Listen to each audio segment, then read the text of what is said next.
Shalom saudaraku di dalam nama Tuhan Yesus Kristus. Bertemu lagi dengan saya Pendeta Novel Saragi. Firman Tuhan yang menyapa kita pada saat ini tertulis dalam Ulangan pasal yang ke-30, ayatnya yang ke-11 sampai ayatnya yang ke-14. Namun sebelumnya sebaiknya kita bersatu di dalam doa. Kita berdoa. Bapa di dalam sorga, terima kasih Tuhan buat waktu yang indah, hari yang begitu luar biasa yang Kau hadirkan bagi setiap kami. Satu kerinduan kami mau dengar-dengaran akan firman-Mu. Maka berfirmanlah Engkau Tuhan, sebab kami siap untuk menerimanya. Amin. Shalom, saudara yang diberkati dalam nama Tuhan Yesus Kristus, kekasih hati sahabat terbaik dalam kasih Tuhan Yesus Kristus. Seperti yang saya sebut tadi bahwa firman Tuhan yang menyapa kita tertulis di dalam Ulangan pasal yang ke-30 ayat yang ke-11 sampai ayatnya yang ke-14. Begini firman Tuhan. Kehidupan atau kematian. Sebab perintah ini yang kusampaikan kepadamu pada hari ini tidaklah terlalu sukar bagimu dan tidak pula terlalu jauh. Tidak di langit tempatnya. Sehingga engkau berkata, siapakah yang akan naik ke langit untuk mengambilnya bagi kita dan memperdengarkannya kepada kita, supaya kita melakukannya. Juga tidak di seberang laut tempatnya, sehingga engkau berkata, siapakah yang akan menyeberang ke seberang laut untuk mengambilnya bagi kita dan memperdengarkannya kepada kita, supaya kita melakukannya.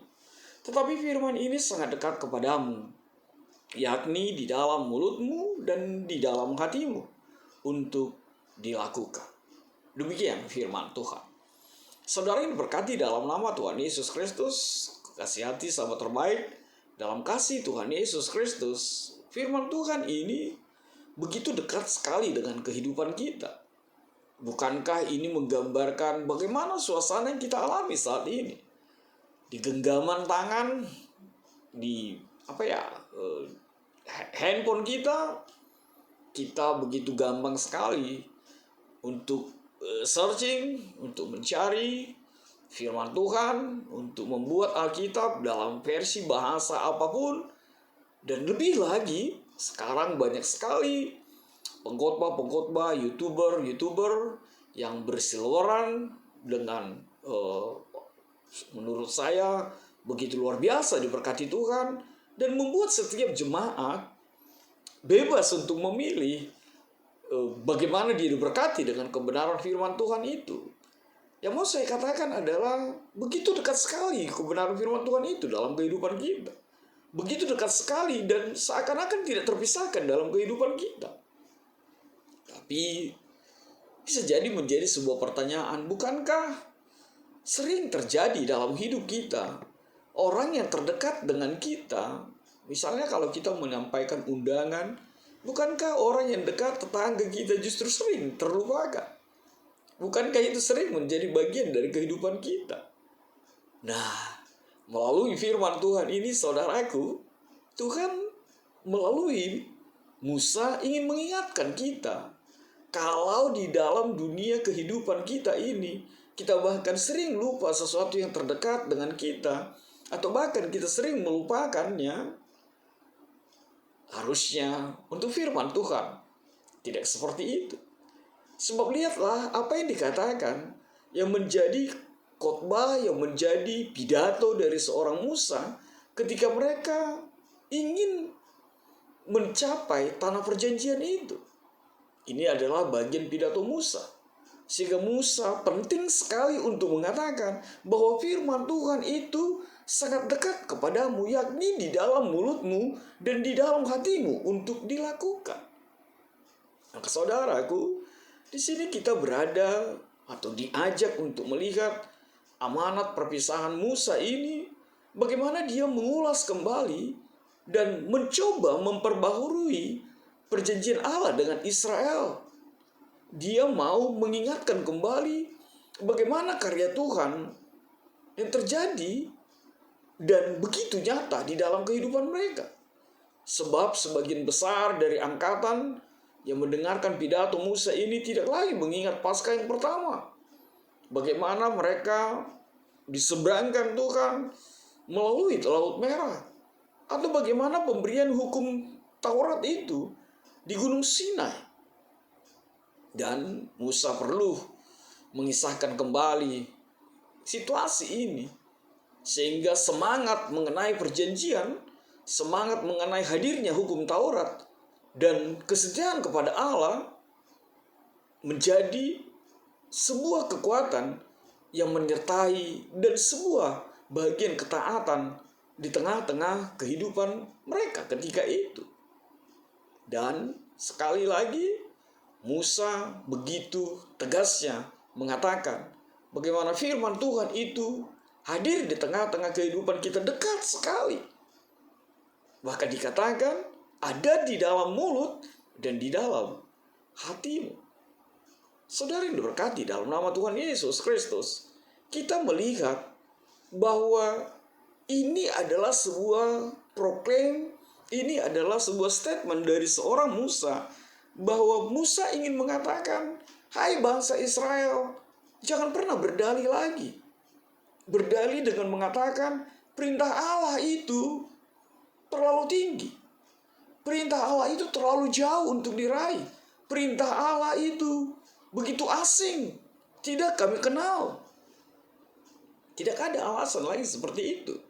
Sebab Musa mengatakan firman Allah itu ada di dalam mulut, ada di dalam hati, ada di dalam pikiranmu, dekat sekali denganmu.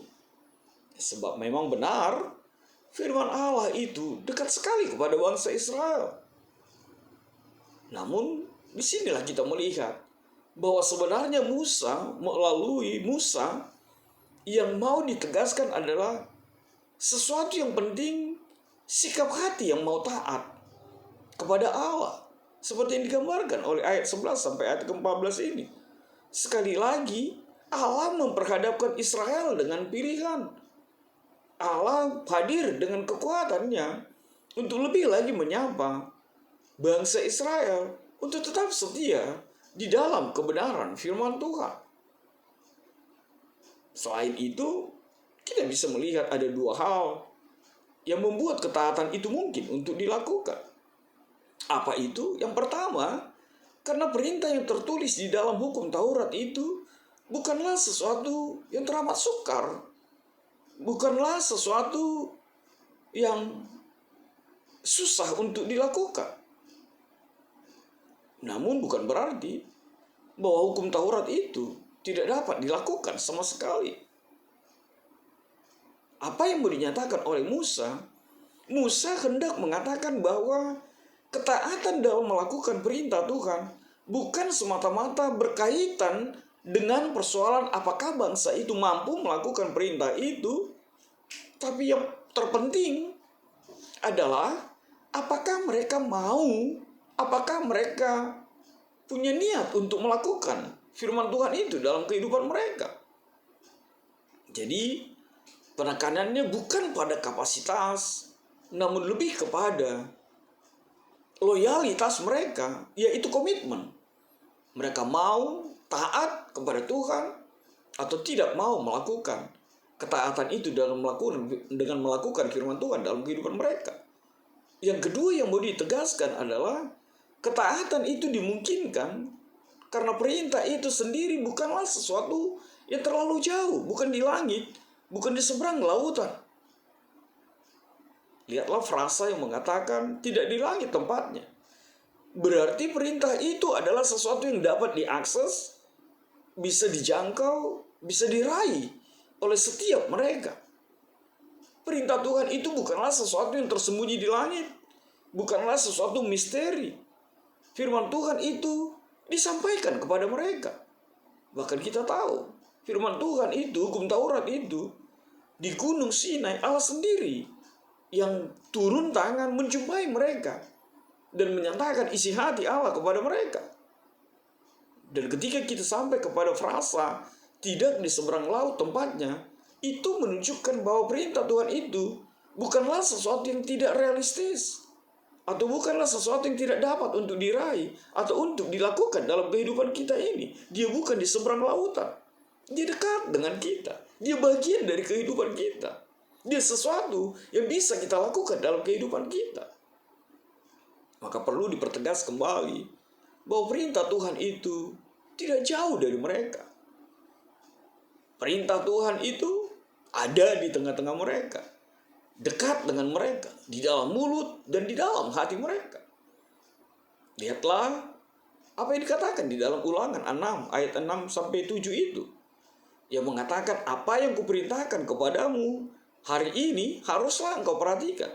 Haruslah engkau mengajarkannya berulang-ulang kepada anak-anakmu dan membicarakannya apabila engkau duduk di rumahmu, apabila engkau sedang dalam perjalanan, apabila engkau berbaring, dan apabila engkau bangun. Artinya apa? Firman itu bukan sesuatu yang asing. Firman itu adalah sesuatu yang familiar. Situasi yang dekat sekali. Bahkan ketika mereka mengajarkannya berulang-ulang terus-menerus kepada generasi-generasi, keturunan-keturunan di dalam kehidupan mereka. Maka firman Tuhan itu menjadi bagian dari kehidupan kita. Maka firman Tuhan itu adalah sesuatu yang dekat. Ada di dalam mulut, ada di dalam pikiran. Namun firman itu juga adalah bagian dari kehidupan mereka. Sebab sekali lagi firman Tuhan itu bukanlah sesuatu yang asing bagi kehidupan bangsa Israel, bagi kehidupan orang percaya. Lalu apa yang bisa kita petik dari kebenaran firman Tuhan pada saat ini? 4 hal yang saya mau katakan. Yang pertama, saudaraku, di dalam nama Tuhan Yesus Kristus, semua mungkin untuk dilakukan. Kalau itu berlandaskan kekuatan dan ketaatan kepada firman Tuhan dalam kehidupan kita. Hal yang kedua, kekuatan kita ada niat atau tidak untuk melakukannya.